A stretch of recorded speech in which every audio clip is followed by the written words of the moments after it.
not a happy rapper.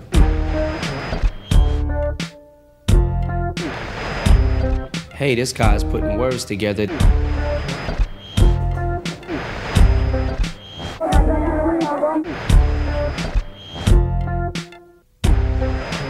I don't care what I'm supposed to say.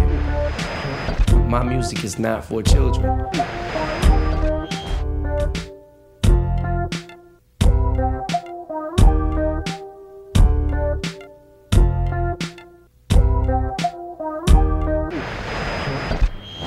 Eminem, welcome to Europe. Can you say a few words in Swedish? Legendado stämmer. Come on, you can do better than that. Legendado stämmer. Voxpop ska se ut. Can you hear something else? Ring across the. Isn't that like hard for you to just like talk in everyday life? And it's goodbye for me and Eminem. I'm not a happy rapper. You know what I'm saying? I'm not, it's just not me. I'm fascinated with gore and things like that, you know what I'm saying, in my imagination.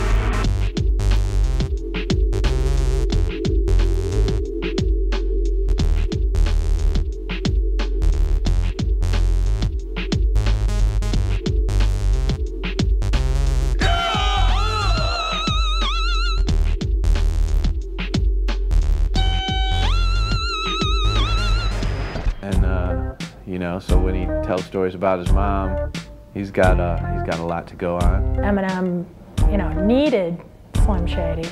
Because cats in Detroit they just love that negative shit, man. This guy's demented. I was like, that was wow. Sometimes when you think about some stuff like that, you have to have some kind of screws loose. And I'm familiar with his relationship, his kind of love-hate relationship with his then girlfriend. A lot of his angry lyrics were around her. She'd do something to piss him off and write a song. In Eminem's case, he created that character as an outlet for, you know, sort of the angst that he was feeling. It's like Marshall Mathers may not turn around and tell you to piss off, but Slim Shady.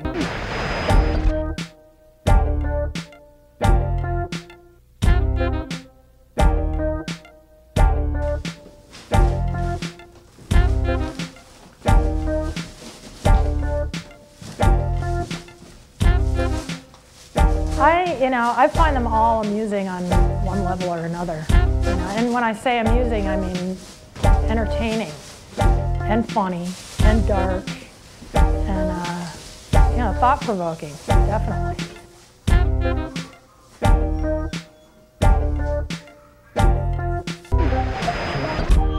Naturally, everyone points to 97 Bonnie and Clyde as, you know, it just blew everybody away, the idea that he would put together something like this and put it on a record.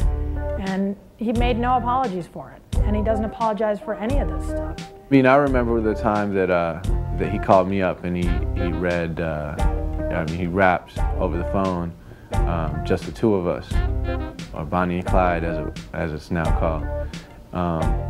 And that was certainly caught me the most off guard, you know, the whole story. He's definitely got this anger inside of him that he has to get out on his records. I mean, the sicker the shit, the more controversy you get, the more record sales you get, you know?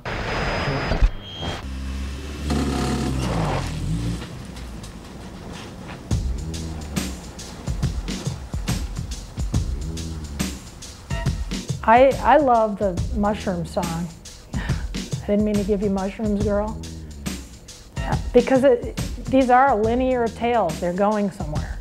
You start out and you listen and you're going through a whole, he's telling you a story like Slick Rick used to do. And that's real important because cats don't have concepts in their rhymes anymore. They just rap about the dope and the drugs and all that. And it's tired. And when you come with concepts and stories, it'll keep somebody interested. Like if you hear a tape and all the songs is like that, you can listen to the first verse of every song and just skip to the next song. But then when you hear the first verse and you want to hear what happened in the second verse, you know, so you're going to keep listening. He keeps you tied into the music like that.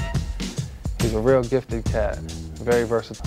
You know, the whole idea of rap is to be king of the mountain and me and my boys are going to kick your ass. And he doesn't need the boys. He doesn't need a posse. He doesn't need any of that stuff. He's not interested. For him, it's just, you know, this is me. I'm a freak. I'm insecure. I'm mentally ill. I'm suicidal.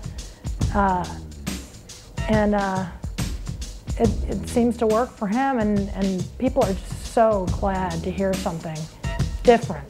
And he's remarkable, really.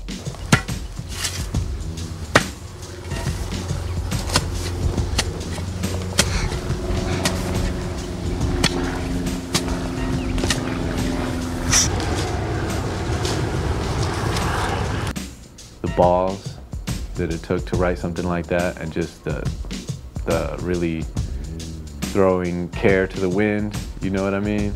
It was definitely some unique stuff that nobody'd ever wrote to a concept like that. You know, there's been lots of concept songs, you know, I Used to Love Her by Common, Lottie Dottie by Slick Rick. I mean, all these different concepts can really stand out and just hold songs together. But this was a new concept that, you know, held together perfectly and really stood out. And to hear him, you know, hear him saying it over the phone, it was like, you know, I could tell it was, you know, he needed to get that on that. He needed to record that. So all of those things that he wanted to exercise, he could do through Slim Shady. And I don't think it was necessarily a diversionary tactic. I think it just gave him total freedom. And, you know, the last record was a Slim Shady LP. This one's going to be the Marshall Mathers LP. I think that in and of itself demonstrates that he doesn't need Slim Shady. It was just another avenue to demonstrate.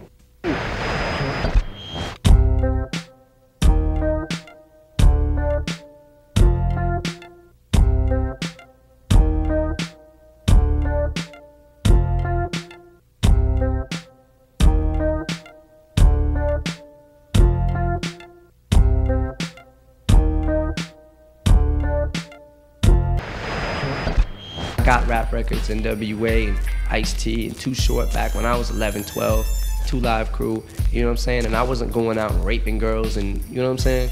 And it's you know it, you listen to the shit, and it's like, it's funny to you.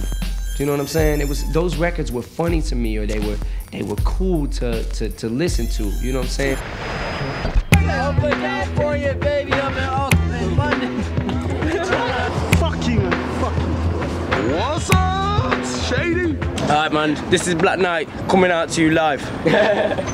This world's so fucked up, I don't understand. That's why I blaze up with Reckless, my main man. Even he's lost there in the mall. It was probably that fucking coke bar the bong. It's a lot better when you walk the streets. Belly starts rumbling, needs something to eat. When I get the munch, start eating like a dog, then flex it on the couch like a fucking log.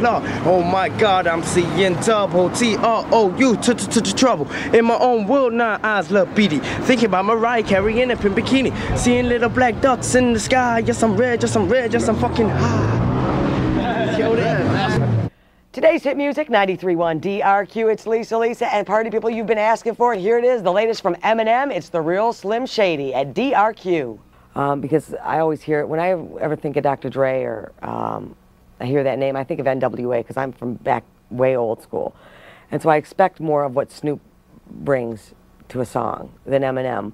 But yet a lot of I think the reality is I think where Dr. Dre keeps him from being too silly so that it's almost unbelievable. I think that edge of reality, that, you know, that sharp little edge that Eminem has, I think that's a little bit of Dr. Dre saying, hey man, keep it real. I'd have to say Dr. Dre is more influenced by him. Everything I've been hearing lately that Dr. Dre's been doing, even on his album, it sounds to me like Marshall wrote the songs, because Dre never rapped that fast before. Dre was always slow.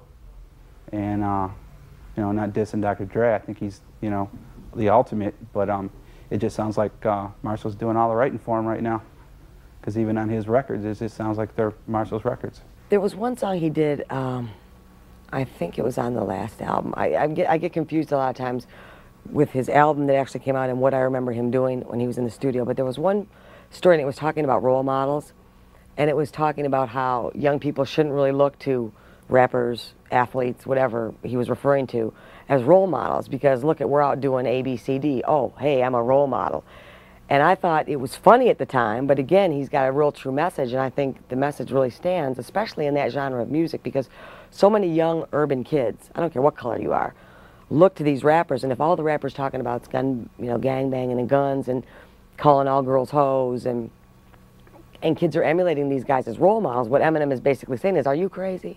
You're making that, you're making me your role model. You know what I do? I go out and I get loaded. I go out and I get high. I don't have a girlfriend. Everybody know he's a man on mission. He gonna roll in the Bristol Academy with me and the next man KJ. With the girl who blind, with the people behind us, we come from Zimbabwe, the H-Town. H-Town. Gonna bounce, we mess around. You grab a dagger, you stagger, backstab another rap. Who's my styles is Simba on the rap attack. Simba attack that's on the Peter Pan scam. Do this rhyme alive, I said yes I'm the man. I'm so fly that I took ya to the Bristol town. Never be knowing what I said, and yes you know I smoked ya. Africa, represent. Can you believe the thickness? I'm doing a rhyme so deep that even your shovel couldn't dig this. I'm screaming cause Eminem will excite you. He slice you and he dice you, leave you dangling like a bosom. Cause he is blinking psycho. He brings the mad chaos when you drop it off, and it's Simba on the man from the underground. No doubt, H-Town representative. What's up, Shady? Get us in. We're on the guest list. Where we at? We got Shady B right here from all the way from California, man, for this show. Dr. Dre's first show ever in the UK. My first day in the UK. It's gonna be a momentous occasion. We're gonna burn it down. We love Eminem and we love Dr. Dre. Dr. Dre, woo! His brother's cute, Dr. Dre. Oh no. Dr. Dre's brother. No, don't test Dr. Dre on TV. Oh, but I love Dr. Dre. West Side, baby. Fuck bad bitches. Chicka, Slim Shady. I hope so. Looking for a ticket, man. Hoping not to pay too many quid, man. We're hoping for a ticket. Get us in that video. Come on, Shady. Get us in the door, man. Come on, what's up? And growing up as a white kid in the States, everybody had the NWA album. It was a had to have. Like Public Enemy's first album. Everybody had it. Everybody knew every word to it. And I think it made a serious difference in the perception of black and white in America. And it's good to see it still going on. As soon as Eminem is selling all these records, everyone's going on about he's white. Yet when he was underground and he was just a good MC, no one ever said, hey, wait a minute, you're white. No one said that. He was just an amazing MC. The white rap, you know, there was an interesting thing when I interviewed Chuck D, who's the main guy of Public Enemy, right? He said that he wanted to sign Vanilla Ice before Vanilla Ice was signed. That's what Chuck D said to me, right? He wanted to be able to own him because he knew that Vanilla Ice would sell millions. He knew this. It was just all media marketing and promotion that made those people big, and it wasn't about what they were doing, it wasn't about what they were rapping about, it wasn't about anything. The whole mentality of hip-hop has changed now. So it's now open to people like Kid Rock and especially Eminem to come up, because Eminem comes from a background which is very, is critically acclaimed anyway. He comes from Dr. Dre's stable.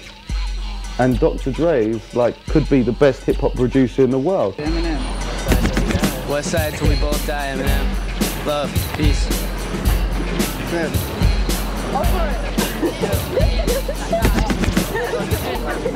Are you gay? Fuck you, Eminem. Fuck you. Yeah, man, you know Eminem is good, yeah, but you know what, yeah, I think that in a couple of years we'll be doing shows in Detroit, yeah, and Eminem's gonna be in the queue waiting to see us. So wait, when he sees this, I'm just waiting to remember me, yeah.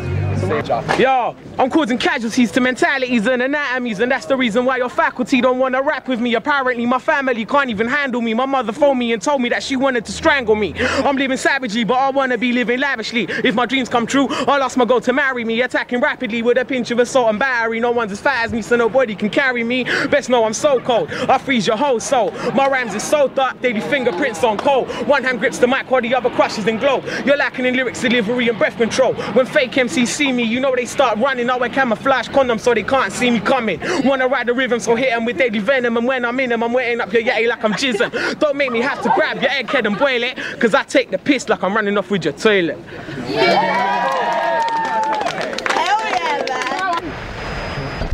That's That's when I busted out the thick Ricka Hick dick, rocked her on the waterbed so hard she got seasick. I'm always out looking for the Asian tail. I want to drive my rickshaw up your Ho Chi Minh Trail. Detroit, man, Detroit City, Michigan. That's right, Detroit Rock City. The home of white boy rap, home of the Wiggers.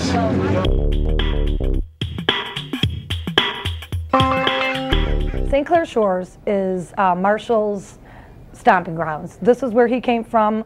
This is where he will always come back to. His friends are around here. His family is around here. His daughter's around this area. Gilbert is around this area. Gilbert means quite a bit to him. Marshall, of course, as everybody knows, was here for quite a while on and off. And Marshall, I don't think will ever forget this place. I think he'll always come back and visit it. And when he walks in, he's just an average Joe. He acts, I mean, he tries to get away from some of the screaming girls that recognize him. But still he sits down and just chills out and talks with everybody just like we're old times. It almost seems like he never left. Him walking in with his baggy pants. Exactly. Hanging down to his knees. Yep. And his little strut, his shaved head. He used to have a shaved head. Him telling me to shut up. Probably, when I'd yell orders to him. I don't know, if him always saying he's gonna do it and just laughing at him and just his face. I mean, he was hurt. He believed in himself and he knew he was gonna do it, and he did.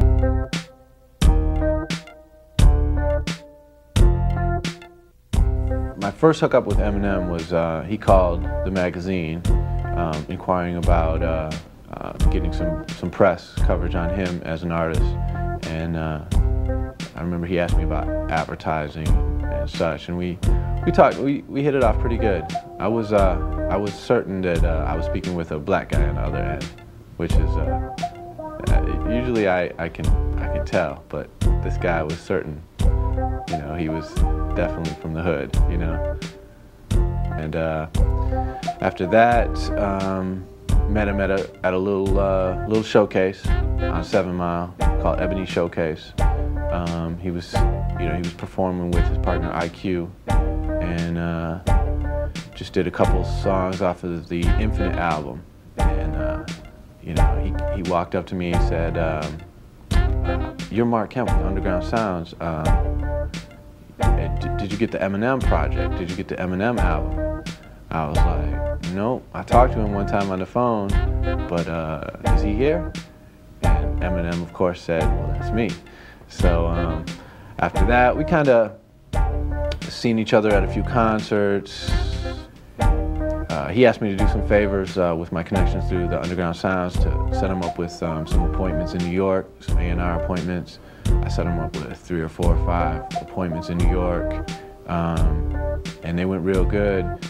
He and his partner Bizarre were both, you know, kind of set up collectively, and they were showing a lot of interest in Eminem, but there was nothing major yet. You know, nobody jumped out of their shoes like eventually they realized they should have. At some point after a couple of those interviews, he asked me to be his manager. He called me up one day and said, "You know, I need you to keep, you know, plugging away for me. I want you to be my manager and set up some more appointments and, you know, help me promote and all that."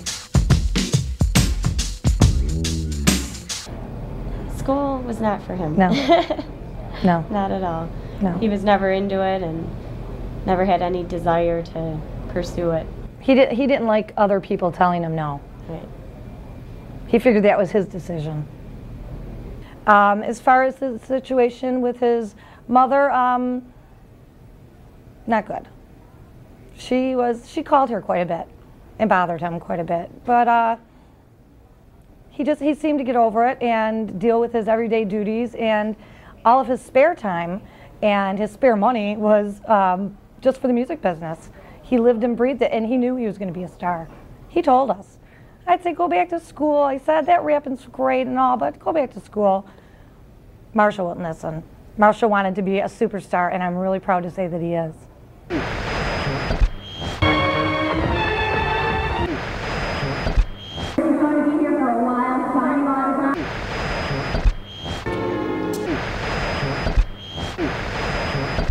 People seem to concentrate more on the subject matter that I'm rapping about than realizing hey, this guy's putting words together that nobody else puts together. This guy's making things rhyme.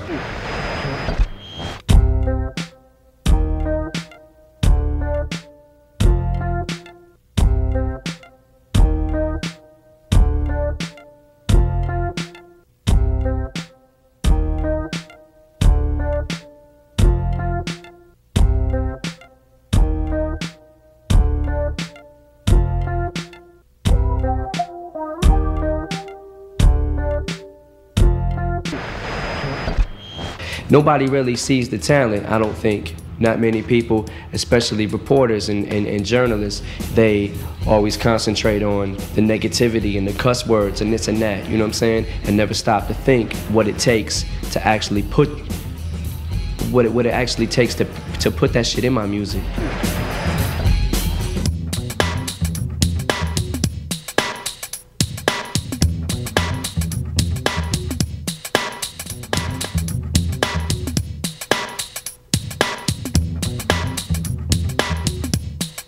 I'd have to say Eminem right now is the big, great white hope. But back then, if you weren't from New York or Los Angeles, you know, you just didn't make it. Yeah, if you were black and you had some talent, you might make it. But if you were white, no way. Wasn't a chance. Yeah, he would come in and he'd be like, okay, why do you got a Kid Rock shirt on? I'm like, well, I support local hip hop and rap and, you know, in the industry, and I know him. And he goes, well, he sucks, and there's a lot of other people out there you should be liking, you know. And I'm like, okay, now you're putting everybody down, but what do you got? Let me hear what you got. And he'd come in from time to time and hand me some of his tapes. First thing he was involved in was something called Basement Productions. And he was 1,000 miles a minute. You couldn't even understand what he was saying. He was going at it so fast. But each time he'd come in with something a little different, a little better, you know, a little better sounding. And I'm like, you know, if this guy could just put it down a little clearer, yeah, he might do something. Oh, this is 6, 7 years ago. And he just bust out a rap in the middle of the store. And everybody would be shopping and he'd be helping people. And all of a sudden, everybody turn around and look at this guy and who's this asshole? You know, this guy, what's he think he is, you know? Oh, that's Eminem. Who? I'm like, Eminem. I'm like, okay, yeah, he's just some asshole. He ain't got nothing to do, you know, ain't gonna make it. But, and then one time we had this in-store with Kid Rock in Isham, and Marshall showed up for that and challenged him verbally to a rap. And Kid Rock said, this is my time, but your time will come. And he told him to just to enunciate and you know, make yourself more clear, and maybe something will happen. And nobody ever thought of anything then, but eventually it did.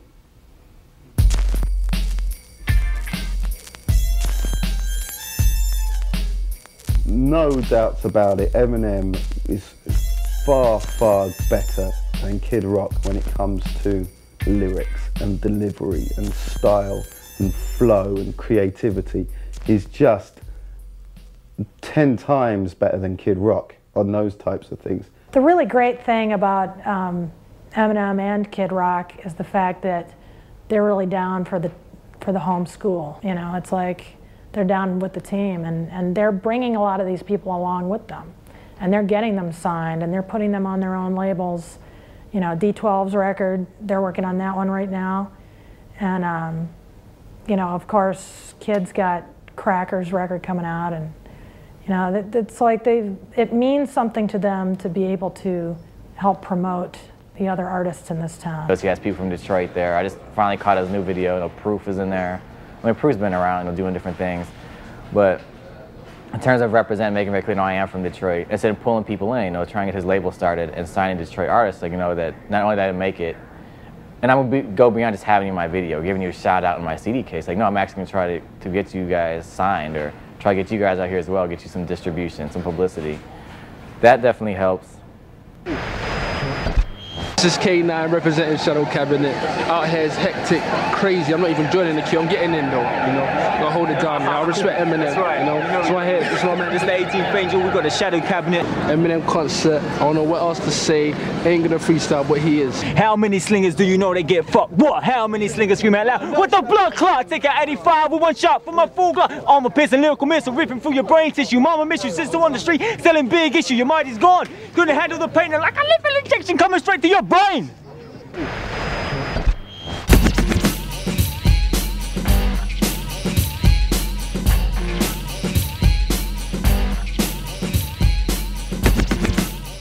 Detroit has a long legacy of being a big music town, and now we're seeing that that hasn't gone away. It's just getting bigger and more intense. And once again, the spotlight's shining on us. This is like a prime example of the material that I play. It's, the debut release on my label, House Shoes Recordings, Fat Cat, dedication to the Suckers. He's a Slum Village affiliate, and produced by JD, who's responsible for like some of the nastiest shit to come out in the last few years. Just truthfully, Fat Cat, you come to a Fat Cat show, just expect to see raw energy, you know, just truth. True hip hop in its rawest form. Yeah, Detroit is full of energy, but it's like the ratio is just so jacked up. It's like 80% whack, you know, it's 80% whack MCs in Detroit, and you got that 20% that's, you know, that's really trying to do their thing. But you know, by being so many garbage people here, that's who get the shine, you know. It's all good though. It's all good. I love my city. See, the way it was here at the Hip Hop Shop, we had open mic on Saturday afternoons. And M was real cool with Proof. So it wasn't really like, I don't know if it's really like a white thing as far as Detroit is concerned. I know a lot of places it's like that. It's just the fact of being an unfamiliar face. You know what I'm saying? If cats don't know who you are and you're up in their area, you know, rocking their shit, they're gonna be like, who is this cat? Who does he think he is coming in here on our turf? You know what I'm saying? But I mean, I've gone through the same thing. Cats see me at the club and they're like, you know, what's this? This cat should be spinning some old rock and roll shit. You know what I'm saying? Ah, man, I got everybody whipped on the hip hop in Detroit, man. I got them turned out. Whenever there's some new stuff out, cats are coming to St. Andrews on Friday to hear it, you know? But when M got his shine, it was that's just another marketing tool for him, you know? There's no white kids out there. Personally, me being a DJ, and I come across a lot of music, 95 to 98% of white rappers it's some rock shit, you know? I like hip hop. I don't listen to Limp Bizkit, I don't listen to Korn, I don't listen to none of that shit. M he's a monster, just period. Black or white, I mean, he's just, no one's really touching him on his mic skills, man. He's just getting in everybody's ass. I like hard ass hip hop, but I like it pretty at the same time. I like it melodic, you know, musical. Not some old Swiss Beats shit. I don't want to hear Swiss Beats. Keyboard, every track sound the same. I want to be able to go through your whole album and you're just running the gamut on the musical tip, you know. You got to keep somebody interested musically as well as lyrically, you know, because cats can't rhyme without the tracks, but then again, you can just find anybody to rhyme on top of them. You got to have somebody who counts. And like the venues here, they quick to pay, you know, someone from out of town to come do a show when, you know, the talent here is just as good and they want us to do the stuff for free. So really, I don't even get into the scene, the music scene or whatever here. I'm just being in the lab doing my thing like that, getting love from everywhere else. Detroit, you know, they really don't support their hometown. They really don't support. They quick to support people from other cities, and they catch on to their home last. M had that hunger, and he knew that right after the bat, when he put his EP out, and his EP was ridiculous. He put it out, and all the little underground cats was loving it, but he wasn't getting any love from the radio stations. The record stores was telling him they was pushing his product, but he'd go in there and it'd be sitting under the counter, you know?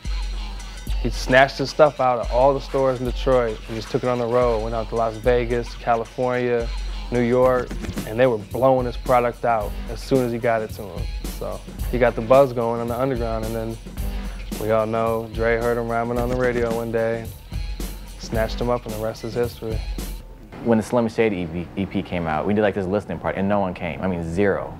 I said, and like I said, when they're giving out those free tapes, they're giving out his tapes for free. And people are like, nah, I'd rather not have this tape. So now he's blowing up. People calling me, emailing, trying to get dubs.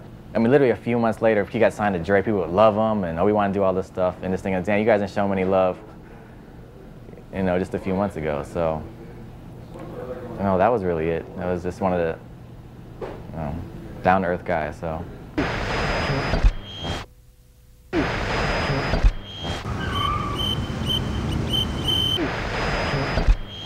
Incredibly, he doesn't see her, and she has no chance of avoiding him. Sometimes I like saying shit just to get under people's skin a little bit, you know what I'm saying?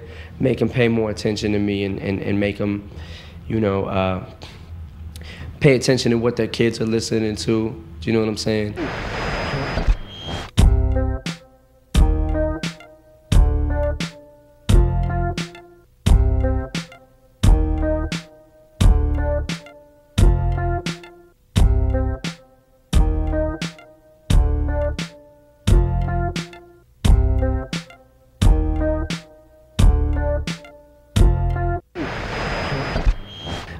I come right out and say, like, my music is not for children.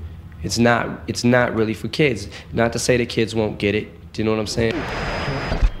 Though when he first got his first CD out, the one that no one's even seen, I mean, it was one that he made up himself, and he had named himself Eminem. Yeah, he made it like in his basement, and he gave us all a copy of it. We were like, wow, this is going to go somewhere.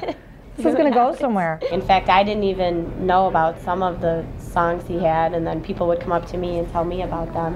And I'd be like, oh my God, I used to work with him. I've known him. He used to hang out with us after work sometimes.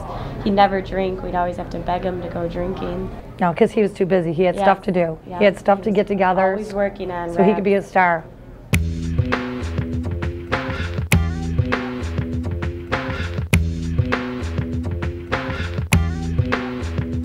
The very first full-time job I got on air was at a station called WHYT, 96.3 Jams here in Detroit. And it was a hip-hop top 40 station. And I was doing nights then, which was 10 p.m. to 2 in the morning. So I had a lot more freedom than I do now. And one of the features I had on a regular basis was a thing I called open mic night. And what we would do is we would set up a live DJ in the studio with 2 turntables to mix. And they'd basically just kick beats for like an hour. And I'd invite the local up-and-coming rappers that weren't signed to labels, that didn't have any records in stores, down to the studio to rap live to this DJ. And we had about 12 rappers back in the day, 3 women and the rest 9 or so guys. And Eminem was one of my regulars that would come down. They all had to audition, and what they would do to audition basically is call the request line, say I want to be on open mic night, and they'd have to be persistent. So they had to call a lot, because the first time you're always going to be like, oh no, you blow, you know, I'm not going to put you on. And they had to basically rap freestyle for me on the telephone. So you have to impress somebody without any kind of visual, just with your lyrical, you know, expertise. And so after about 2 or 3 phone calls, we brought him down, and he came with a whole group of guys. It wasn't just him. He came down with, I think his group was called Basement Productions back in the day. There was a guy named DJ Butterfingers that was with him. Vance Parrish, Mannix was another one that was one of his writers and producers. One of the first couple of raps he did, I don't even remember, I think it was that he was locked in a psycho ward or something, but it was almost like a joke. It was like a comedy, but then you listen to it and it had such a dark undertone. But his style was very off the cuff. He wasn't so concerned about rhyming words and keeping beats. He was more interested in, I think, telling his story and almost making you laugh, but then after you think about it, you wondered why you laughed. So I mean, he was stand out back in the day, but it was kind of like, what is wrong with this guy? He's not following your traditional, you know, road to becoming a rapper. So we booked him for this show up at U of M. It's him, Royce the 5'9", Almighty Jordan. There's a whole bunch of Detroit folks, and M was headline. This is after I think he'd been in the Source and Rap Olympics, and so he was starting to get before he got signed. But I remember the next day he had to do a show in New York, and he kept calling. But the thing is, he ended up not making it because he was tied up in the studio. Which, you know, people were disappointed. But the thing that he called 3 or 4 times that night, just in case I'm trying to come, I'm going to make it, you know, can I still come?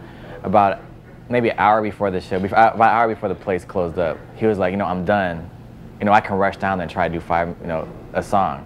And I was just like, you know, well, he wasn't nowhere east side or whatever. By the time he got out to Ann Arbor, it wouldn't have been worth the drive. But the fact that he kept calling, and then later that week, I'm not sure how much of this and how much the manager had to play in this, but called just like to apologize. And I'm really sorry I couldn't make this show. You know, I owe you one. I mean, now I don't expect it. I mean, whatever. But just that gesture, though. I mean, that was a very important thing. That's something that stood out to me because most guys won't do it. They just don't show up. And then they get an attitude with you. And he was just like, you know, I wish I could have made it, you know, or whatever. So that stood out to me.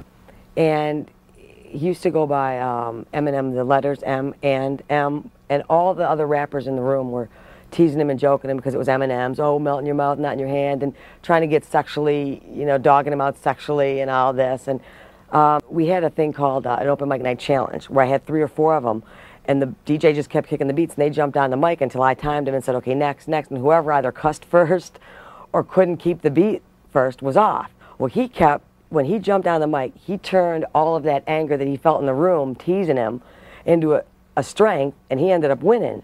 And his whole rap that night was about how Eminem ain't what they're trying to say it was, that it has nothing to do with his sexual potency or chocolate-covered candies or anything like that. And I just remember sitting there watching this little blonde white kid, like, what are you doing? How are you turning this around on these guys? I think I break a lot of rules. I think I say a lot of shit that I'm not supposed to say or people think I'm not supposed to say. I don't care what I'm supposed to say and what I'm not supposed to say.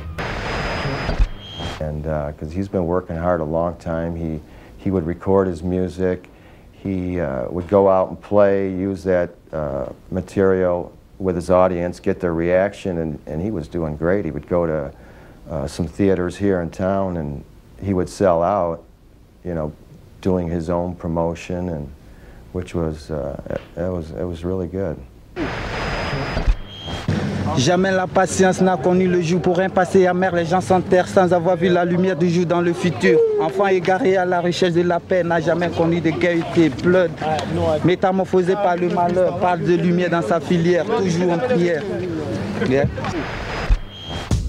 I work with a lot of different artists. I mean, right now I'm working with about 10 different artists: Sun, Paradigm, Telepath Math, Artful Dodgers, B-Movie Fiends, Erratic Static, Thought Force, The Disregarded. Some of those are, and some of the things I do for artists are make sure stores get their music, make sure the music looks good. Yeah, an Eminem fan would be interested in this record. To pick up the song called Tripe Thieves. It was Eminem, Bizarre, and Fuzz kind of passing off the mic to each other. Real tight track. DJ Head did a blazing track. Stuff still gets played in Detroit all over the place. That's what I was doing for Eminem at the time. We put together posters, the album cover I put together for the Slim Shady EP, photography. We did a lot of photography that was real eye-catching. I do all of that.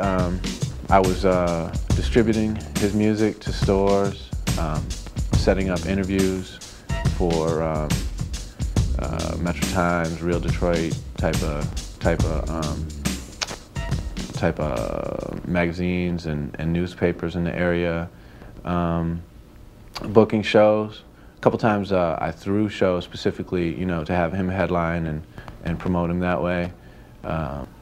And booked him on some shows like the Hieroglyphics, did a show in Detroit. Razcash did a show in Detroit, and got him as an opener act for some of these national talent that came in. I took him down to the Scribble Jam, which was one of his big starts outside of Detroit. And the Scribble Jam happens in Cincinnati, Ohio, put on by this guy named G and this guy named Mr. Dibbs, who's a legendary DJ. And I was real in tune with what was going on in the internet and the chat rooms and the news groups and everything, and strongly promoting Eminem that way too. And I started to see this response now that people in Cincinnati and people from Cleveland and people from Louisville and people from Tallahassee and people from, you know, all these cities all over the country got a little taste of him, and the buzz started to grow so heavily, and started to see the feedback and everything on the internet, and it was real strong, just from that little appearance there. Then from that, he got invited to be in the Rap Olympics that was to take place at Rap Sheet in LA, the Rap Sheet annual conference. And so I flew out there with him, and again, he came in second against, you know, some signed acts, a lot of people that, you know, you might know. Came in second in that, and that, you know, furthered his furthered his approach. And at that point, I met a guy low on the totem pole at Interscope, gave him a copy of the Eminem tape, which I heard later that was the actual tape that Dr. Dre picked up off the floor and said, this is a cool looking album cover, you know, what's this guy about? And so that's, to my knowledge, you know, some of the bigger steps in his career building. All of a sudden, Dr. Dre happens to get one of his little demo tapes that he did and likes it and flies him out there. And in the process of this, he had this little thing when he changed his little image to Slim Shady. He had this little EP, and there's like 5 or 6 songs on there. And I guess Dr. Dre heard that and liked what he heard. I care what my daughter thinks about me. You know what I'm saying? And what my girl thinks about me back home, and my little brother. That's who I care. My immediate family, not, you know what I'm saying? Everybody else, you, not no offense, you know what I'm saying? See, I'll tell you this. This is the story that I tell everybody. When he first came back from Cali, from doing My Name Is, man, he was playing that song for cats and they was losing their minds. They were going, I remember he played it for me after the club one night. He was like, come here. He had just got a new used car. I know he got a few cars now probably, but this is when he had first got some money off of it. And cats were losing their minds, but then when the video came out, everybody started hating on him. And I'm like, man, it's just a marketing tool. You can't hate him for what they making him do. Because once you're under contract to the majors, man, you're a pawn in the game. You got to do whatever the hell they want you to do. So I'm making the video for Kid Rock and Isham debut on MTV, and it was just phenomenal just seeing these guys doing videos, down to earth, just people that I sat around, shot the shit with, partied with, and now they're like these big superstars. I would say he might have lost a couple listeners when he, you know, when he dyed his hair blonde and jumped on MTV. But I think the people who pull back from him because of a nice looking video on MTV are really missing out on a lot of stuff. So. He wants to get rid of this pop image that he's got just because he wins all the awards. Always this cute little white boy with, you know, blue eyes and, you know, blonde hair, bleached blonde hair. And they're putting him in this pop category with the Backstreet Boys and Christina Aguilera and Britney Spears and all that, and he's definitely not any of that. And I think once the public gets a hold of this and the lawyers find out about all this stuff, he's definitely not going to be their cute little boy anymore. He's going to distinguish himself away from this crowd. The best rhyme I done heard from M is this joint off his new album called Stand. I don't know if you heard about it. It's like the first 3 verses are like letters from like this obsessive fan, and each one gets like progressively like more demented, like the cat's losing his mind. The first verse he's like, hey, I'm your best fan. You know, I'm just calling to tell you, I want to write you this letter and tell you. Second verse is like, he gets into some of the problems in his personal life. And like, why ain't you wrote me back? You know, I'm your biggest fan, why ain't you wrote me back? The third verse, he's like driving down the street, he's got his wife and baby in the trunk, and he's just lost it. Like, I put my life into you, I supported you from the beginning and you haven't showed me any love. And at the end of the third verse, my man like drives off a cliff or some shit. The fourth verse is M finally responding to my man, but he just drove his shit off a cliff. He's like, you know, I'm sorry it took me so long to get back at you, you know, but I've been real busy, but my man's already gone. That was a wild song. That's the one that everyone's talking about at the new album that I've heard, for the most part. Before I even heard it, it was my most requested record here at the station, I think just from the video alone. I just started playing it. I do the mix show also here at the station, and I just started playing it last Saturday night. And I find it especially ironic because the core artists we play here at DRQ are Christina Aguilera, Britney Spears, Backstreet Boys, NSYNC, and that's who he slays in the song. But I think he's got a very valid point, is that you can sit there and be cookie-cutter bands with some producer handing you songs where you're not really thinking, you're basically brain dead as an artist. The choreographers are teaching you how to dance, they're teaching you how to sing, this person's telling you what to sing. Whereas he and a lot of artists like him are doing all the creation. I mean, Kid Rock plays how many instruments? You know what I'm saying? He writes his material. So I think it's, again, it's a funny story. if you look on the surface, but underneath, I think he's got a real good point. I think his last one, the new CD that came out, is just it's fabulous. Yeah. He's been made fun of by all these people and wannabes, people who want to be Right, Slim jealous Shady. of 'em. And this last one's the best one. It says, "Stand up, the real Slim Shady, stand up," and he's the real Slim Shady. From a Caucasian guy. Rap always seemed to me to be such a closed group. You know, you had to be African American, you had to be talking about guns, you had to be talking about drugs and pimping girls and this kind of thing.